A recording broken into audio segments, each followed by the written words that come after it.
You're listening to The Ron and Don Show on the Ron and Don Radio Network. ronanddon.com. All right, it's the Ron and Don Radio Show. Drops every Monday. Thanks for stopping by and being part of something bigger than yourself. We really appreciate you. And thanks for all the people out there that brought a Ron and Don Nation t-shirt. We have raised hundreds, heading towards thousands, for cops who are going to help kids. It's called Charlie's Dinosaur. We're actually, I did the math today. We are over 1,000. We shot right by it. That's going to buy a lot of backpacks for Charlie's Dinosaur. Yeah, that's awesome. Still, a lot of people are trying to figure out, and it's usually people in the older demographic that listen to the Ron and Don Show. And Ron, I know you just went to visit your parents. Yeah. They're trying to figure out, how do I subscribe? How do I listen? And what do I do when I'm listening to the show and all of a sudden it resets or it goes away?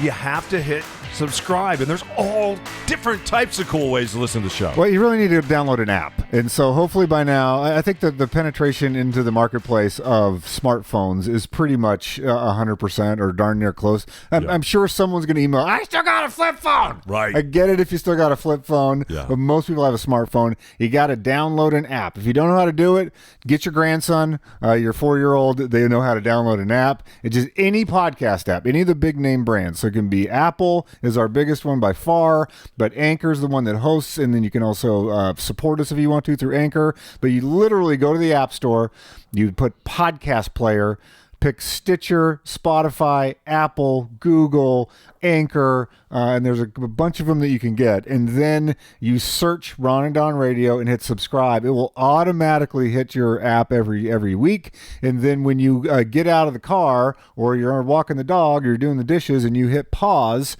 and next time you open the app up and hit play, it will pick up right where you left off, as opposed to just clicking on a link. Because we can't share apps. We don't know what app you have. So we share a link. The link goes to a browser stops and starts. And shout out to Erin that laughs every time I have to explain this, and she emails me through Instagram saying I almost spit out my gum running when you're explaining how a podcast works to people, but we need to do it every week. All right, there you go. You can also sometimes find us on YouTube, so if you want to do that too. That's every week on YouTube. Yeah. Anyway, YouTube is happy summer to everyone. Yeah. My son right now is visiting family in Western Michigan, and you and I lived in Western Michigan in Grand Rapids for a while. We did radio there on a station called KLQ, which is no longer. We spent about 9 months there.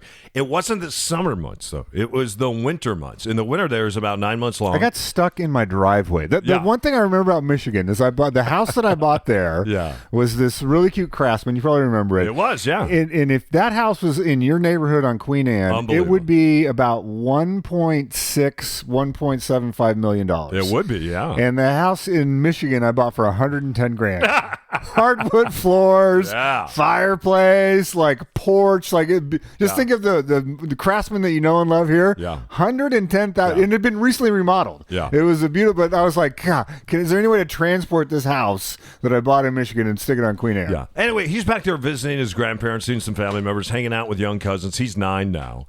And I said, you know what I'm not going to do is I'm not going to call you every day like I usually do when you're out of town, because I want you to connect with your family. I want you to connect with your cousins and have some fun playing on the shores of Western Michigan. You FaceTime with him? Well, this is what I did. One thing that I did, I said, if you ever need me, if you ever need to call me, and this has happened a couple times where he's needed me, and it's been serious. He's needed to reach out. He wears hats all the time. He and I wear matching hats, and so we went out. We bought some matching hats, and he likes to wear the matching hats. So this is not like football. I tried to make him become a football player, and that blew up in my face. The matching hats is something that he has requested. So this hat that you see over here, this Hood River hat that I'm wearing, he has the same hat on in Michigan.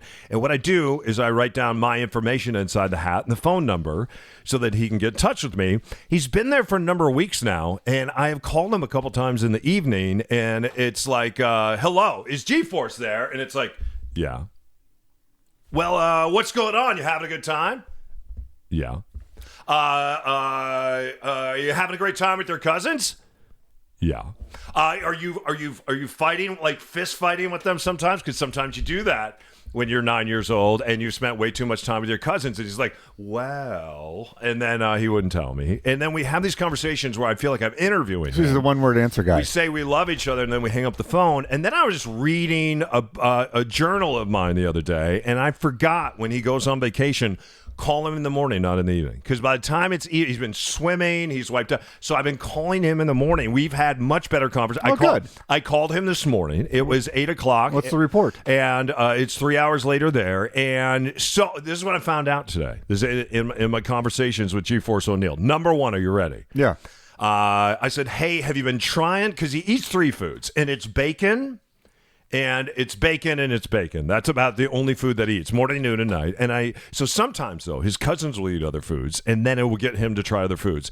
I said, have you been trying any other food since you've been in Western Michigan? He goes, Daddy. He said, you wouldn't believe. And he still calls, in front of everyone else, him Dad. But he still calls me Daddy when we talk, which I love. And he said, you're not going to believe this.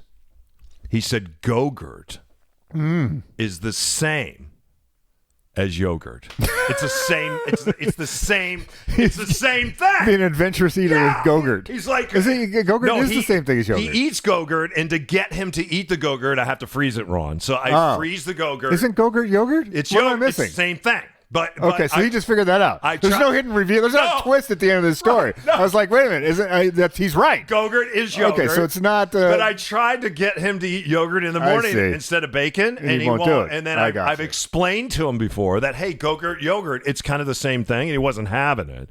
And so it was like, okay, hey, Daddy, Go-Gurt is yogurt. Go-Gurt is yogurt. Here's the other thing that he taught me this morning that I really appreciated, because we ended up having a conversation about fear. And I told him, I said, you know what I'm doing today? I bought a house with a couple friends of mine, and we're going to get under this house, and we're going to start digging holes, and we're going to pour concrete, and we have to fix the foundation. We bought a house up in the U District, and we're going to fix it up, and hopefully some University of Washington grad students or somebody will stay in this house. So it's just a little investment property.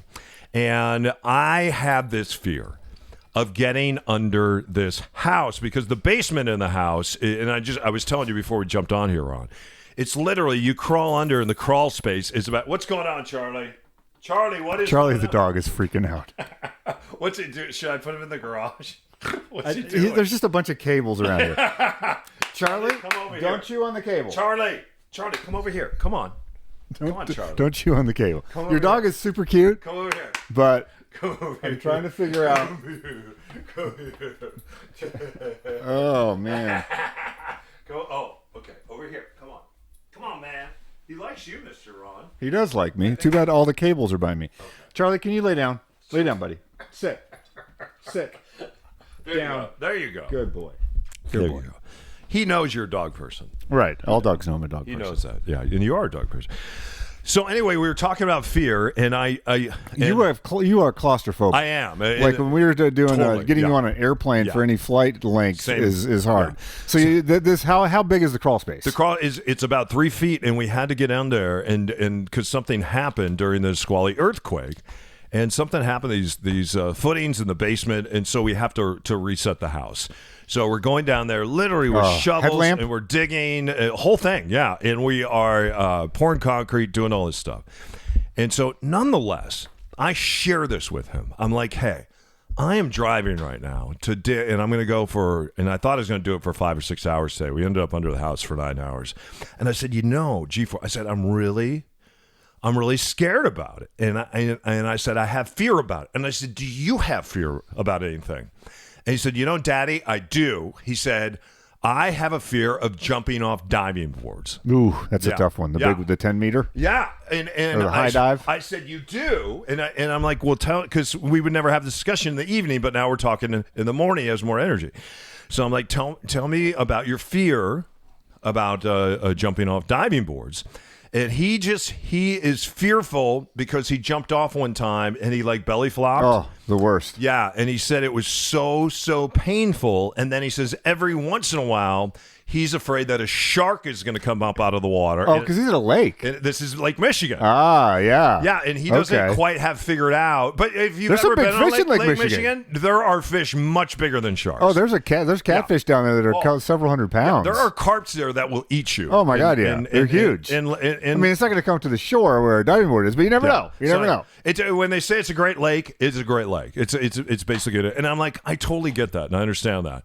Even though he was using a diving board at a local pool. But you never know. You never know. Maybe they're there could be a shark in a pool. So anyway, I said, well, what do you do about that? And he said, you know what I do is when I'm facing my fear, I think about if I can just get through it, Daddy, on the other side of it, I'm going to have a lot of fun. And he said, every time I jump off a diving board and I have a lot of fear, he said, when I get down in the water, I'm like, you know what? He's like, wow. Now I'm having a lot of fun.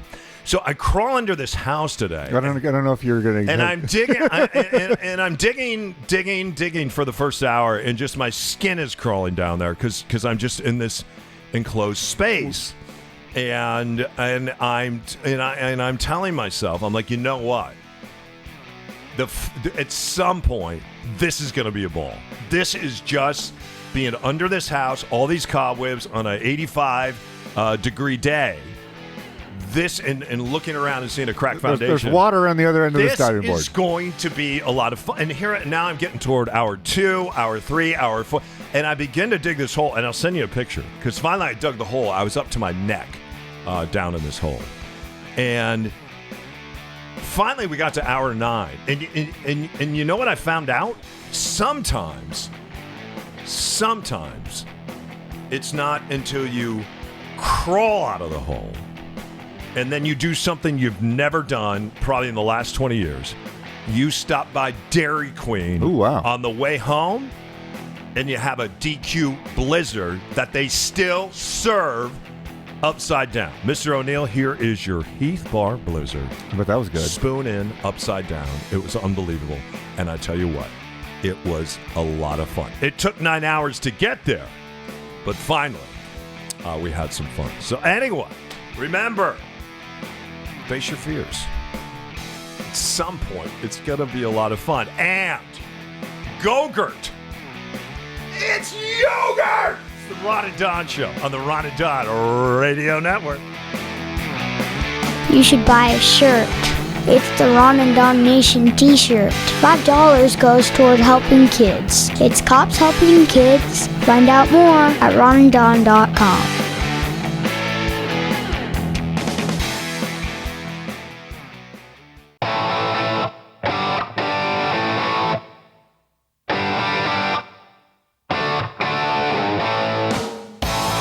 All right, don't forget the Ron and Don Show. Go to ronanddon.com. You'll see the radio show, and then also we're licensed brokers, licensed real estate brokers. If you need help with the biggest transaction of your life, buying or selling, Ron Upshaw at Windermere.com, Don O'Neill at Windermere.com. And if you just want to talk real estate with us, we'd love to talk to you. I talk a lot about investment properties, first-time buyers. Ron, what do you like chatting with folks about? It seems like people have been gravitating to me that are like going through major life transitions. Yeah, tell me about that a little bit. It's interesting. Like a lot of I've talked about on this show that I, of course, am divorced. Hold on, Charlie's pulling on the table. Charlie! Come here. Sorry, he's not fixed yet, and he's humping everything, including your equipment. So, right. Sorry, but no. That didn't sound right. The radio equipment. Right. Exactly. So, he's up at everything. Can I ask you, and then I want to come back, can I ask Sure. you, let me ask you a quick question. We were out on the boulevard the other day, and I'm supposed to walk him every night for him to socialize with other dogs. Right. He's turning 8 months. You're supposed to wait a year now in order to have dogs fixed, and the reason is it has to do with their joints. And it also has to do with just their maturity. Right. And I don't know if we can wait. I don't know if we can wait. There are people that are just more dog people than I am. And they're like their dog does things and they don't it doesn't bother them. And what their dog is doing with my dog really bothers me. And so I'm sitting there the other day. Too affectionate? I'm sitting there the other day and I'm sitting outside a coffee shop. And what I try to do, and I just read this in a book, is in order for him to socialize, when people walk by with their dogs, typically they'll ask, is it okay to say hello? Or other people that are dog people say, is it okay to say hello? And I keep a foot on a leash so he doesn't jump up on people and he appears to be well behaved. Anyway, this gal comes by. And she works at a local spa, and she's handing out cards, and she wants to know if I'd like to come by the spa. And she has a dog, and her dog is a young male too. And anyway, these dogs they start doing something that it was really uncomfortable for me to watch these two male dogs doing. And I know we're on a podcast and I could say it, but and it's not humping. It was something completely. I have an idea what's going on. And it was happening and happening. So I'm like, Charlie. And then she's not scolding her dog, and I didn't feel like I could scold her dog. And I just feel at some point she is gonna move along, and she is not moving along, and she is striking up and now wanting to have a conversation with me, and almost like doing an interview. You're not pulling your dog off? What's that? You're not just pulling the dog off? Well, Charlie is now not doing that, but now her dog is all over my dog and putting on a hell of a show. Yeah, and I'm like, I need her to go away now because it is causing a scene. It is making me uncomfortable. And she had no problem with what her dog was doing to my dog, and my dog was now trying to do in return. So what do you? Yeah, ask them to control their dog. You do? Yes. You do? Yes. This is not open season. It was. No, you gotta either if it was you like pull your dog off. Pornography for dogs. Right. It was crazy. If you pull your dog off and they're not doing your dog, just say, "Ma'am, can you get your dog back? Like I'm trying to train my dog." Or my dog. Do? Okay. Yes, you absolutely. Do. I'm trying to train my dog. Yes, my dog's in a training regimen. I didn't know what to say. And just can you pull your dog off? Okay. So we're in dog school right now, and this is not part of the training. So can you please back off from my dog, because that is odd. I know exactly what you're talking about. You know what I'm talking? Yeah, I didn't want to. Your dog is unfixed. I get it. I didn't want to offend just her. Just say we're in training. Okay. Can you training to be a service dog? We can't do this. Okay. You're messing up the training. Yeah. And so I didn't even know my dog would engage in that. Well, it's fine. Dogs don't care. It wasn't that fine for me. I know it's not fine for you. It doesn't mean the same thing that you think it means. I wonder why she was so comfortable with it. She was just oblivious. Okay. I don't know. Because most people know to kind of move on or thanks for saying hello. The dog thing is so weird. And they wait about 30 to 60 seconds. And dog park people, man, are different. We went to a dog park twice. I am not a dog park person, and we're not going to go into it right now why. But dog park people are. Get used to that, man. No, because I'm not a dog. You're not going to dog parks anymore? Never. That's fine. We are out. You're a dog trail person. We are dog trail. We are not dog park. So anyway, tell me a little bit about because you just handed me a check, and I just made this month $347 on our podcast. Right. So. Thank you for writing me this check. Sure. This is amazing. I'm very appreciative. And this money typically goes toward charity, which is it's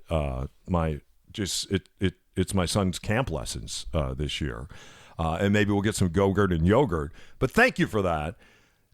You and I have gone on this journey because we're like, okay, we don't have radio jobs anymore. We love to podcast, but this doesn't pay the bills. What pays the bills now is real estate. And as I was saying, what I'm finding is I have a lot of first-time home buyers that are coming to me. And then also I have a lot of investment properties myself. So I have people that are coming to me that are investors. I have a lot of first responders. I talk with cops and firefighters this week. One of the reasons being a lot of first responders, when you fall between making $140,000 and $190,000 a year, if you look at what you pay in taxes, and you don't have any tax shelters, and you don't have any other forms of income, and maybe even passive forms of income, and that's what real estate does, you are in a lot of trouble. And a lot of times you'll end up at the end of the year looking at your paycheck, and you're like, wow, I paid around 42% in taxes. I gave all my money back to the United States government. So anyway, if you're a first responder out there, a first-time home buyer, or you're thinking about investment property, I would love to talk to you. I also love walking into old homes because old homes tell stories. And a lot of times, as the home talks to you, you can figure out how to work with that home, what you'll do with that home, the strategy of that home. If you're going to buy that home, flip that home, short-term rental, long-term rental, Airbnb that home. I do and have done all those things, and I'd love to help you. So reach out to me, Don O'Neill at Windermere.com. Ron Upshaw, though, it seems like you're becoming a counselor out there, right? Well, it's funny because I obviously have gone through some big life changes. In addition to the job thing, I've been divorced. In fact, someone told me the other day, if you just start typing my name into a search engine, like the first thing that comes up is Ron Upshaw divorce. It's like there's no big story. It's just a marriage didn't fail. But people are coming into my life that are going through big life transitions, including divorce, including kids going off to college, like these major points where some of it is just the nuts and bolts of like, okay, here's a house. What am I doing with the house? Where am I going to live? Like it's just the physical, I need a place to live. Yeah. But the bigger part and the thing that I'm actually really enjoying is helping people in the mental part of it. Like there's a lot of fears that come up. Totally. There's a lot of trust issues that come up. Totally. There's a lot of things where what I'm finding of people just going, okay, what direction do I want to go? Like, where do I want to live? What am I going to do? And so it opens up this Pandora's box. And I think most people, if you're just if you're just chasing a transaction, there are people that we know in real estate that they're just churning through transactions, and they're very good at it. I was in a house today. I did an open house for a guy that's like that, and he's a machine. Yeah. And like awesome. Like I want to be more like him in terms of doing transactions because he's got it dialed in. Everything looks great. It's completely professional, but it's like boom, boom, boom, boom, boom. It's transactions, and so to take these folks that I'm meeting with and building these relationships and taking some of the stuff that I learned the hard way and some of the tribulations that I've gone through that just either crush you or make you a better person, and being able to share some of that stuff. I went to brunch today with someone going through some of these circumstances and just say, here, this has nothing to do with real estate, but do this, go through this thing. I'm going to send it to you. And it's just about your life. That's awesome. And when you start to clarify and these things come into focus, that's cool. Then your house is going to make sense. Yeah. Like you're not ready to buy a house right now.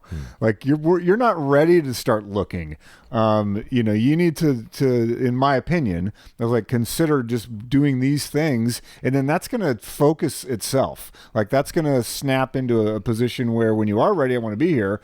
But I could have, I don't know. It feels good to take some of these experiences and articulate them one-to-one, because for so long we've been doing the radio where it's really just you and I talking in a room.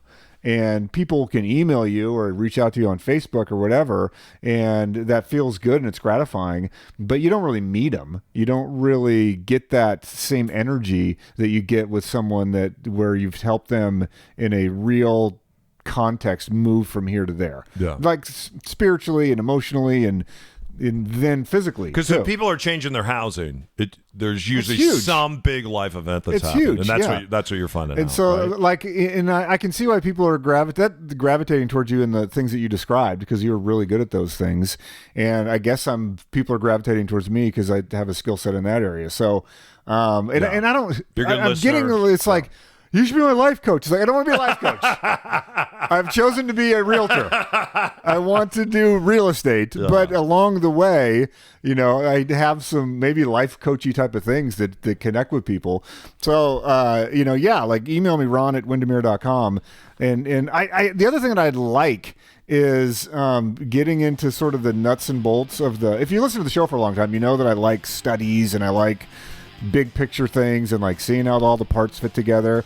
I enjoyed some of the, digging into like, hey, what is your house worth in that neighborhood, in this market, and what's the velocity of your neighborhood, and how's it moving, and like these things for people.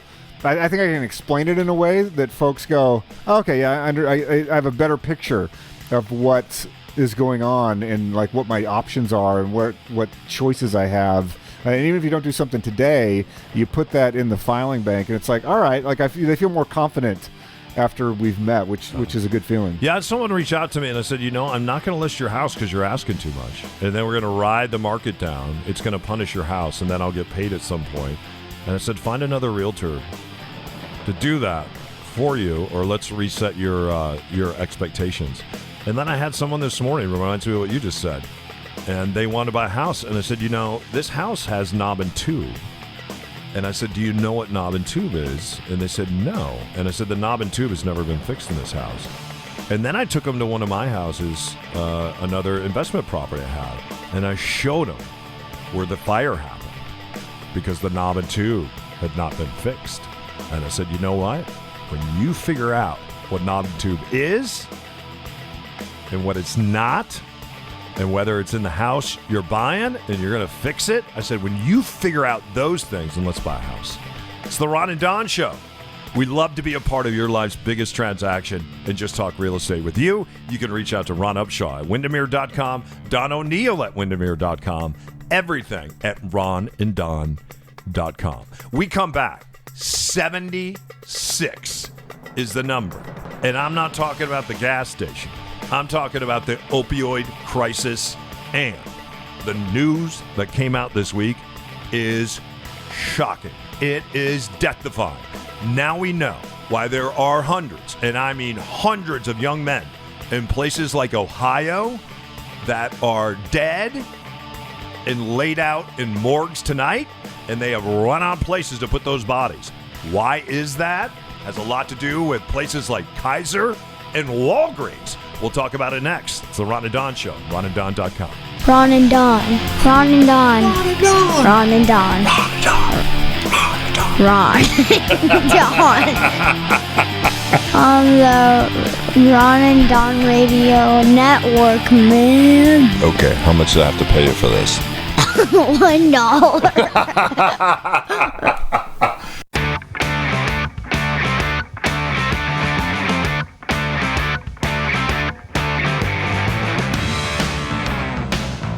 All right, it's the Ron and Don Show, ronanddon.com. Thanks for buying those Ron and Don Nation t-shirts. Show us. Wherever you are in the world in your Ron and Don Nation t-shirt, take a picture. We'll put it in our newsletter. How do you sign up for the newsletter? Yeah, just go to ronanddon.com, click on that microphone. It's right there. I'm doing some research on some new merch. I got a couple ideas I'm going to throw your way when we're done. I don't know if I should throw them out now. But yeah, what are they? So here's what, maybe people, I'll do a poll maybe in the newsletter of what you want. Ron and Don bikinis for men. Yes. Yeah. Here are my two ideas. Yeah. The double-walled metal water bottle. Seems like a lot of people like those water bottles. Like I don't use one, but in my Airbnbs, people leave them behind all the time. Yes, and they're not cheap. They're not cheap. So they are expensive. They're nice. So the double-walled, it'll have a laser logo on the outside. It's a good idea because people use so much plastic, and I didn't realize how much plastic we were using until I started taking out the trash in my Airbnbs. It is sick how much food people throw away and how much plastic we throw away. And it's renewed my energy to make sure. So it sounds like you're a fan of the metal water bottle. I think I am. Okay, so we got the metal water bottle, and then this one I really like. A friend of mine suggested this. Yeah. So shout out to her. A Ron and Don dog bandana. I like that. Right? And then you take a picture. Yes. Yeah, we would do it. Charlie would have his own so dog bandana. So you have That's a good idea. The Ron and Don dog bandana. That's a great idea. Was that Aaron? The what? The who gave you that idea? I'm not telling you who gave it. That's a great So idea. the dog bandana or the metal double-walled water bottle. Okay. Or, I mean, I could probably do both. I just don't want to be sitting on 79 unsold metal water bottles. Okay. You know, because I got a box of T-shirts upstairs that we're going to divvy out, me and you. Okay, we are. Okay. But, all right. So think about it. Which one do you like? One better? Reach out to us on Facebook. You can find. Where are we on Facebook? Just said Ron and Don Radio. Or our biggest audience is still you and me. Just Don O'Neill, Ron Show. Yeah. Find us and let us know. So, this story that you brought up is crazy. The news that came out this week. Information came out this week. We're finding out the DEA now tracked every opioid pill in America in the U.S. between 2006 and 2012. There was a year-long lawsuit, a media lawsuit. And finally, the numbers on the opioid crisis had to be given up. Get this. 76 billion pills were sold all around the United States between 2006 and 2012. And, of course, we're talking about the B with a billion? Yeah, billion. And they say that nearly 100,000 people passed away in that time period. Since that time, over 200,000 people. And what you can do, you can jump online. Click DEA opioid crisis, 76 billion. The article will come up, and then it will give you the state. click on the state, and I don't know if you did this or not, Ron. I was doing this late last night. Click on a place like Ohio, and you will see in Ohio over 8 billion pills were sold in Ohio. If you click on the state of Washington, just under 2 billion pills. A place like Texas, though, which is much bigger than Ohio, they were also somewhere around 8 billion pills. Washington, D.C., only 250,000 pills. As you get into the Pacific Northwest, places like Oregon, lots of pills. What I thought was also interesting, in places where you deal with a lot of pain management, where people are older, like in Florida and Arizona, lots of pills, and also where people are very, very poor, and they sell this pain medication. West Virginia. Places like West Virginia, Mississippi, Louisiana, lots and lots and lots of pills. I was sharing with you earlier, I bought this little rental that I'm working on with a partner of mine up in the U District. And there's a church on one side, and there's a field where kids used to play baseball during the summertime on the other. It's right on the I-5 corridor. And anyway, I went to take the garbage out there, and we take all our garbage to the dump, and we don't have garbage service because no one is living at this particular house right now because we're working on it. Every time I go, the garbage is full. And finally, I asked a neighbor, I said, what's going on? He said, what happens is all these and they're younger. These are guys. These are young guys that are in their 20s and 30s. A lot of young Caucasian guys, right? And a lot of times when we think of the drug crisis in America, we think of places like Detroit, right? We think of urban corridors. We don't think of places like the University of Washington and the I-5 corridor. This is where everybody's been living in these tents. And you talk to cops, and people come out of those tents, and they are having a crisis, and they end up in I-5, or they end up committing suicide. We never hear about these when people run at I-5. And you have cops that are out there all the time chasing people off I-5. What they've finally done is they said, you know what? If you want to go live in the parks until we have this figured out, then go live in the parks. As a result of that, now a lot of groups can't rent those parks. Kids can't play baseball. You can't play soccer. You can't play football. You can't do anything in these. It's a public park because in this park right now, down the street from this church, there are over 20 tents, 20 camping tents. And most of these guys, what they do is they walk down the church. They get fed twice a day. And then as they're walking back down the street, I'm glad they use our garbage can. They take their garbage from what they ate at the church and they end up throwing it in the garbage can. And then they head down to their home, these tents in parks. And these are the young faces of the opioid crisis. We see it here in Seattle, Tacoma, Fife, and Fremont. And we see it all over the nation, and now we know why, right? Well, now we know why, and the thing that's going to unfold on this, which is very interesting, is you have the moral issue that you just talked about, but then you have the legal issue, and so this is going to unravel, I think, very similar to what happened with smoking in America, where there's going to be huge denials. There's billions of dollars at stake here from these big pharma, and the thing that was shocking to me is Purdue Pharma has been really demonized in this whole thing. They're only responsible for 3% of the pills. Right. So it's still a lot of pills, and people died from those pills. So they're not, an angel by any means, but they're definitely not responsible for 50% of those billions of pills that you talked about. It's a relatively small amount. There's some other players in this thing that are much bigger, but they have a vested interest to keep this engine going. It's a huge financial gain for them because it's very cheap to make these pills. There's a huge profit margin because they're going through doctors, and a lot of the cost is being picked up by taxpayers through Medicare, Medicaid, and all these programs. So it's a never-ending circle of money that not only are we paying it with our tax money, but then the tax money also has to pay for all the cleanup, and they get scot-free in this make hand over fist profits. But the legal side is going to take a long time because they're digging their heels in. They're being very resistant because the big pharma. Yeah. Because lawyers are trying to draw a straight line. Because it's basically five big companies, and locally here, it's unbelievable how Kaiser participated. Right. So you're trying from a legal standpoint to draw a straight line between a death and an overprescription of a drug. And so it's from a legal standpoint, that's very difficult to prove, because what you have to prove is intent. And so you have to go back and be able to say... Did you read some of the emails, though? Some of the emails right. of people that were selling these drugs. They're like, hey, people are acting like they're addicted. Guess what? Because they are addicted. Right. You keep selling, we'll keep making these. Ha, ha, ha. I hope these emails never get out. And guess what? The emails are out. Yeah, so you have to prove those. So it's very easy for the actual manufacturer, though, to go, hey, we're just manufacturing this thing. We're trusting that a doctor is going to be a good doctor. It's not up to us. We don't write the scripts. We just manufacture the drug. And then the doctor's going to say, well, I was told by the pharmaceutical company that it's not addictive. And you can produce videos and printed materials that say, here's all these studies that were funded by Big Pharma to show that their drug is not addictive. And so this goes around in a circle. So from a legal standpoint, how do you sue? You know, if you sue Big Pharma, they go, we didn't write the script. Then you're going to sue the doctor. An individual doctor is going to say, well, hey, I can't afford this. And, you know, I was told that it wasn't addictive. And so that... Which they were. Meanwhile, you have a family that suffered a horrendous loss, or you have these families that you're talking about whose son is living in a park eating out of a garbage can. And so what do you do?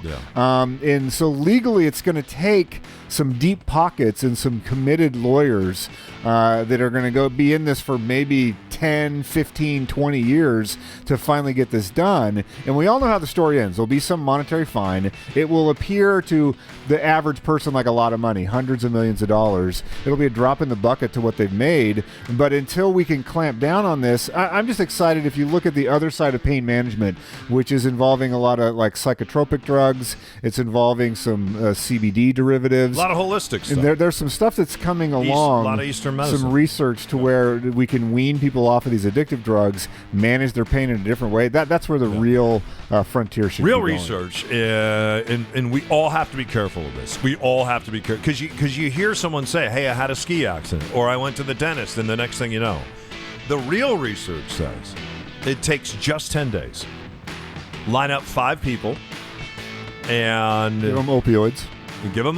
Buy the prescription from the doctor over a 10-day period, and 1 in 5 of those folks will have an out-of-control addiction to that opioid. And the other thing is, we have to think about burn victims and other things where people do need pain management, and they may need drugs for a time like this. Yeah, there's a legitimate reason to use them, just not 7 billion of them. Yeah. And it's going to be interesting. How is 72 billion? How is Walgreens? Because now you have the distributors, right?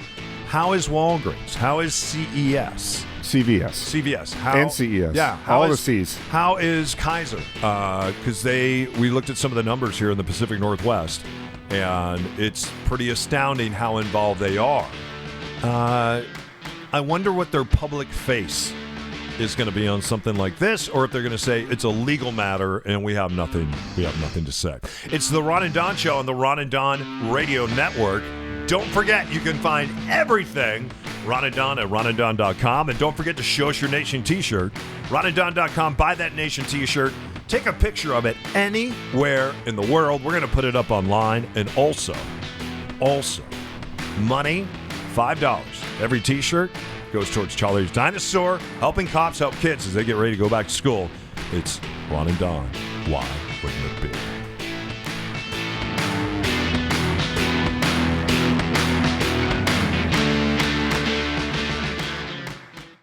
My dad is back.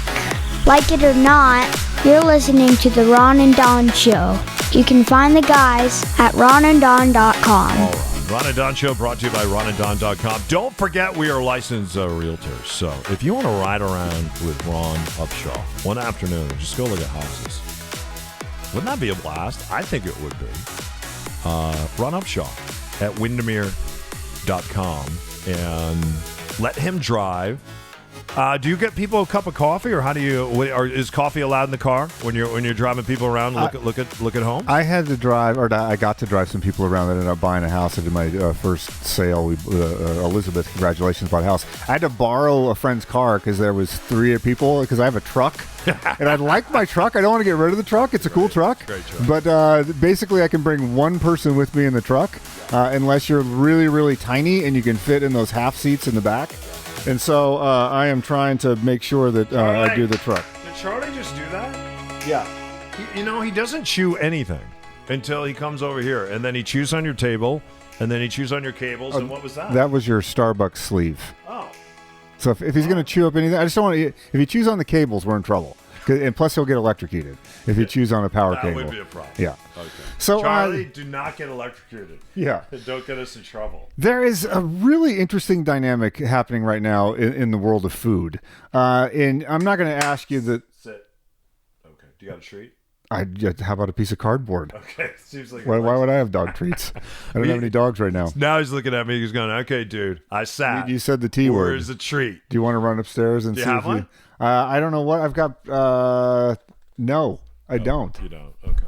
I don't think I do. Okay. I don't. You know what? We'll buy a bag, bring them down here, and we'll have them. I have some out in my truck. Why don't you go get one? I'll hit pause. Okay. Go get one. Yeah. Go get your thing, and we'll keep on rolling.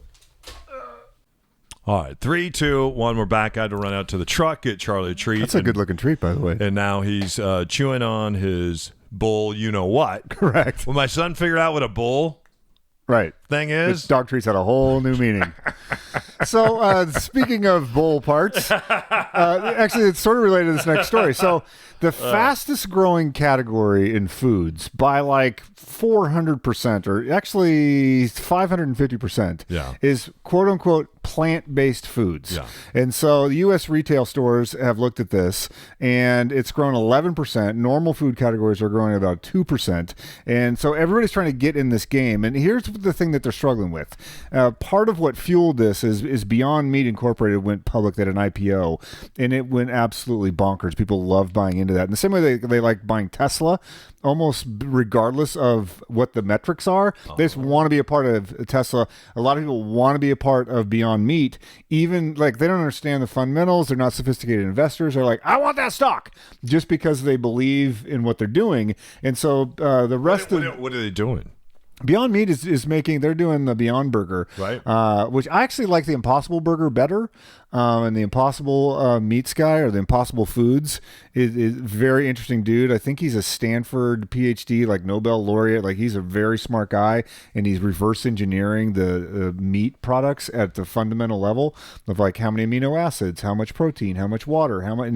And they've just come out with their first fish product. And it's just not better for you, but the possibilities of it being better for the planet, right? Yeah. And so this is the interesting thing, that though the conundrum that's coming up. Nobody has really defined what plant-based means. And for instance, Tyson Foods has now come in, and they have a plant-based nugget, but it has egg whites in it. And then Purdue Farms has a veggie chicken nugget that they're saying is plant-based. And like, wait a minute, there's chicken in it. Yeah. And so you have people that are trying to get away from the word vegan because it's been so stigmatized, and people think that it means vegan. For most people, when they just poll in the community, is like, well, that means you're not doing those. It's a list of things you can't eat, and they say plant-based sounds more like things that you can eat, and so it's a more positive spin on it. Okay. So there's a group that says if you're plant-based, like they want the FDA or the USD to step in the same way that they've said you can't have almond milk, because you can't milk an almond. So it needs to be an almond dairy product or an almond-based beverage. Well, that's because Big Milk stepped in. Because Big Milk stepped in. Big Milk stepped in. And so that's why I have so much cheese, because they're like, no one's drinking milk anymore. Right. Those categories are shrinking. Yeah, which is crazy. They are. And so what they're trying to figure out is, so like National Institute of Health, they say plant-based excludes all animal products. So but on a label, what we're talking about is when you go into the grocery store, if you see something, we need to have an agreement on what it means, because right now you can go and you can have something that says all natural, and it doesn't mean anything anymore. But there are certain words that actually mean something on a label. So the Institute of Health says plant-based means no animal products at all, but the Harvard Health Publishing means they've come out and said if you say you're eating a plant-based diet, that doesn't mean that you never have meat or dairy. You can just be plant-based, but they're talking about your whole diet, not one specific food product. So, but they're saying this is growing fast. People are going to start to jump on this train, and we're going to see a lot more of it in the stores. What do you think this should mean? Well, if I'm going into the grocery store. Well, let me ask you this first. Ron, why do you think there's this trend no matter how we define it. Why? Because there's such an obesity crisis, and in fact, you and I were looking at a story before we jumped on today that more and more people out there are wanting to be organ donors, but they'll go, for instance, to pull someone's liver out after a car accident and donate it to someone, and the liver is so fatty. They're like, we cannot transplant because I read the same article. I'm hearing plant-based. I think people like the idea of plant-based. Just like at McDonald's, everybody liked the idea of shaker salads. But McDonald's lost their when they tried to sell all these salads and wraps. And finally they hired a CEO, and she came out and said, you know what? We sell burgers, and we sell fries, and we sell shakes. And what we're going to do is we're going to sell a better burger, and maybe there's going to be a plant-based burger, an Impossible Burger, whatever it is. But we're burgers, we're fries, we're shakes. That's what we do. So what people say they want, and then what they really do when you look at this organ crisis that we're having in America. Do you think people are beginning to lean more plant-based, or do we just like the idea, as you said, of being plant-based? Well, I can't speak for everybody else, but the evolution that's happening for me is that I'm finally paying attention. And let me rewind on what I mean by this. I grew up in a household where you ate what you were served. We were, probably middle class. Both parents worked. So when you got home, what they made for dinner, they put it on your plate and you cleaned your plate. Like we're sort of Midwest roots, and we're a clean your plate household. I never would put together how I felt after with what I ate. Like that was just something that was not something I did. So you ate till your plate was clean, and then if the next day you felt like blah, it never dawned on me. It's like, oh, I ate too much food last meal, and so that's why I feel bad the next day, or it just never occurred to me. And so I heard a funny bit from Louis C.K. a long time ago. I know that he's banned in a lot of people's minds. I get it, but this one bit, he's like, oh, and I'm butchering it, but he's like, oh, people stop eating when they're full. It's like, what does that even mean? Like, so I affiliated with that because that's how we were. And so it wasn't until recently where I started sort of paying attention. It's like, well, what happens when I actually pay attention to my body? It's like, oh, I ate all this stuff. I felt like garbage the next day. That makes sense. I could start interpreting that. And it's like, okay, let me start to experiment with this. What happens if I eat smaller portions?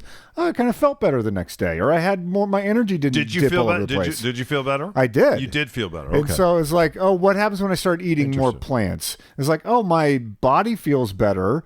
Like my digestion is better. Like all of these ancillary benefits. You poop, man.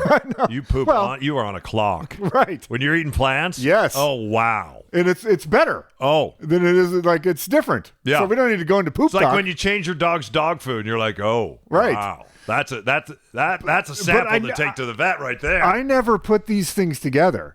It was a blind spot in my life. And so it's finally like, oh, okay. When I took all of the dairy out, this is an experiment. I was like, I'm going to take all the dairy out, all the wheat out, and just see how I feel. Then my doctor recommended this a couple years ago. It's like, just try it.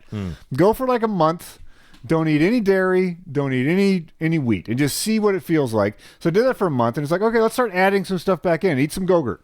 So just start with one thing. Because Go-Gurt is yogurt. And then see how you feel. Yeah. And so you start to add, it's like, oh, like this is what happens. This is the way my body responds to dairy. Because I'd never done it my whole life. And so I think that's people that are more evolved than me that actually pay attention to how their body feels in relation to what they've eaten or drank is probably leaning towards this. I think there's environmental overlays. I think there's like Generation Z and millennials that just have a different viewpoint on this stuff and like the responsibility. There's a lot of factors going into it, but the big food is finally paying attention. Yeah. I think it's a good thing. Because what about you? Like you reduced meat drastically. Did you see a big difference? Yeah, it's interesting, and thanks for asking that. I was with... and I'm not a vegan, by the way. Okay. Someone has asked me to be a vegan. I was like, I'm not I still will have a piece of meat every now and then. Fred Nordstrom left behind this incredible guild, and it's mostly of women, and they raise a lot of money. Who's it? Fred Nordstrom, is that you said? Fran. Oh, Fran Nordstrom. Fran Nordstrom. And she raised a lot of money for Seattle Children's, and her guild still continues. And her guild was kind enough to reach out to me and say, hey, we have this auction coming up, and we would like you to come and help us, and would you host this auction? And I said, I'd love to come. And they said, before we have the auction, why don't we all go to Children's together? And we are going to go to the section of the hospital where they deal with kids anywhere between the ages of 3 and 17. I'm going to be really careful what I share here and what I saw here. But we went on a tour, and we met a gentleman there by the name of, his name was David, and I hope we have David on here in the next month or so. And just a side note, David was probably one of the most authentic people I have ever met in my life. And I walked away feeling so unauthentic. And he worked at he worked at a big tech company for 10 years. He had 2 daughters. He began to wonder how he could be a better father with his daughters. He got exposed to what was happening at Children's Hospital. He fell in love with it so much. He went back to school, completely left the tech industry, and became a nurse, repositioned himself, came back to Children's, and now he helps run this special unit. And you know what this special unit deals with? It deals with a lot of different crises that kids go through at children. I didn't know this. Children's Hospital, biggest children's hospital in America, they take the size of Tacoma, multiply that by 3, the population of Tacoma. That's how many kids. Children's Hospital over on Sandpoint, over by University of Washington, that's how many kids they see each and every year. Anyway, this special unit that I didn't even know existed, they talk about a lot of different things and crises that kids go through, but I learned so much about eating disorders, and I have people in my life that have expressed before, grown people, younger people, that they have eating disorders, and I've never understood them. And you've talked before about your relationship with food, and I've never totally got it or understood it until I sat with David, and he talked about what these kids go through when they are facing eating disorders, what triggers those disorders, and some of the crises that these kids go through. And it makes you look at food differently, and it makes you look at what you're putting in your body differently. And it's one thing if you're an alcoholic and you decide, you know what, I'm not going to drink anymore. But we as humans, you have to consume food in order to exist for the rest of your life. Back to plant-based now. When I went plant-based in my life almost 2 years ago, I did it because I was in crisis. I was having a really hard time being an authentic person like David, being present. We sat in this room with him, probably 8 of us. We weren't on our phones, and everybody was nodding their head and talking, and we were talking about how we wanted to help kids and the children of Nordstrom. It was one of the most amazing experiences I ever had when you're willing to sit down, put your phones away, talk, and connect. And so I walked away, and I was really challenged from that. I'm like, how can I be a more authentic person? And then also, when it comes to diet, what I want to do a better job of doing is sharing my journey. Because when I stopped drinking and I went plant-based, I eat meat once in a while. But when I eat meat, it's a great cut, and it's more of a celebration. But I've really been focused on my diet now for almost, it's been over 500 days. Life-changing. Absolutely life-changing. And some of the people that saw me from the guild hadn't seen me in a number of years, and they're like, oh my gosh, what happened to you? And I stopped drinking. I went plant-based, and I've worked really hard just to be more present with people. With being plant-based, I used to carry around all this inflammation in my body. I don't have inflammation. No, when you weren't plant-based. Or right? when I wasn't plant-based. Right. So much of my back hurt all the time. All the time. And I tried all kinds of pain relievers and pain medications and Advil and everything else. And you know what changed it? Is when I went plant. I couldn't sleep. I could not sleep. Sometimes I could only sleep 2 or 3 hours a night. When I went plant-based and I stopped drinking alcohol and I started really cutting out sugar and paying attention to all of that, I can sleep through the night once again. And as you get older, I mean, and you know this, sleeping through the night is a golden ticket to living into your 80s, 90s, and if you ever want to be 100 years of age and you want to stick around. If you don't get your sleep, you're just not going to have a great life. Your skin color and your skin condition completely changes. I've had people look at my eyes and they're like, oh my God, and I'm 52 now. They're like, your eyes are blue. You couldn't see the blue in my eyes for so long. Being plant-based, paying attention to sugar, cutting out alcohol, did all of that. And so I just want to share that with people out there. And it doesn't mean you have to sit down and just eat a carrot and eat some broccoli and plow through some salad and you're stuck and you can't have a great piece of chicken once in a while. Well, try an Impossible Burger.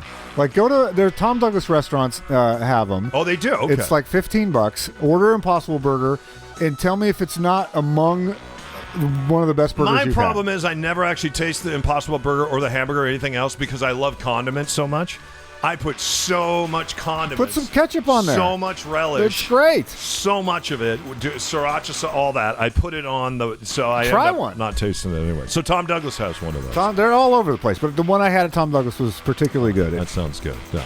Hey, we got to get out of here. Ron, if people want to reach out to you, don't forget life's biggest transaction. We would love to be a part of that. And if you'd like to spend an afternoon with Ron Upshaw, driving around, looking at real estate, talking real estate, or getting some marriage counseling, how can they reach out Just to you? email me, ron@windermere.com. It's super easy. And even if you want a property review, I'll do that. If you're going to say, hey, I'm thinking 6 months from now, I just want to know what's going on, or I can put you on neighborhood news. I have all sorts of resources I can throw your way. Let's build a relationship that's more than just a transaction. Like, that's what I want my life to be about, is actually connecting with people and helping them. Yeah.